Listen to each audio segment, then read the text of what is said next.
So that's everybody. Thanks for joining me again at Memories Made Art.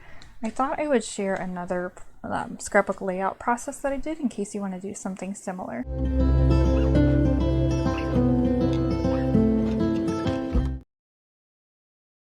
So this one, I started with a blank sheet of paper, and I was originally just going to play around with the new stencil that I got. I believe this is a Hero Art stencil. I got it from Joann Fabrics, and you can pick these up usually at any craft store. I really liked this one because you can get a lot of patterns out of it, even though it's just one stencil.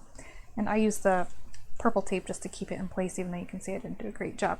So I'll be trying to fix that later, but I decided to go with it and commit and just see where it went. So I picked a picture, and I thought this would be nice for the spring colors. And for the colors that I used Distress Oxide Shaded Lilac, and I used a foam blender that I handcrafted, if you will.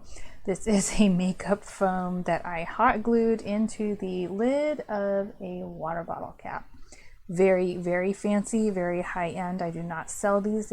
No, I'm kidding. So you can make these if they're easier for you. If you can spend a couple bucks more to get them, just get them. It's not worth the hassle of doing these, but I had them, so I used it. So the Distress Oxide Shaded Lilac and Cracked Pistachio for the green.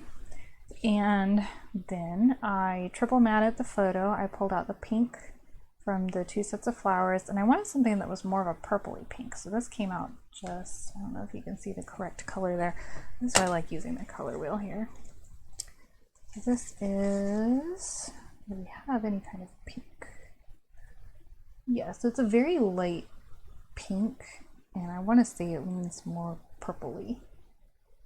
So kind of somewhere in there. And then I also used navy to pick up the blue in her dress, and then a bright sort of a tangerine orange, which is, yeah, probably just like a light orange. And that picked up a little bunny and some of the other lighter colors in the background of the photo. So I usually don't do a triple matte, but I'm trying to get comfortable with that. And then I decided that I wanted some embellishments, and this is when she was after it was an Easter egg hunt, and she got these 3 little bunnies. She loved them so much. We came home, and I just felt like it was a pretty spring picture with the flowers in the background. So what I did was I went on Cricut, and I'll see if I can share the file in the notes below so you can do this yourself if you want.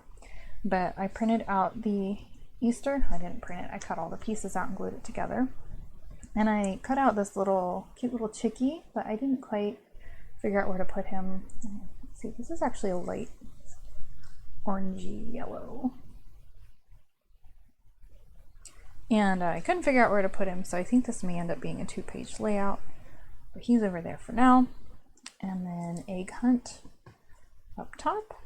And this basket was separate, so I cut out the basket, and then these 2 eggs cut out as a single piece, and well, not a single piece, there's a bunch of layers in there, but single eggs each. And then I wanted to sort of put them in the basket and make it look like they're in the basket for the Easter egg hunt. So those are going to be up there, and then I'm just going to write my journaling to the right here.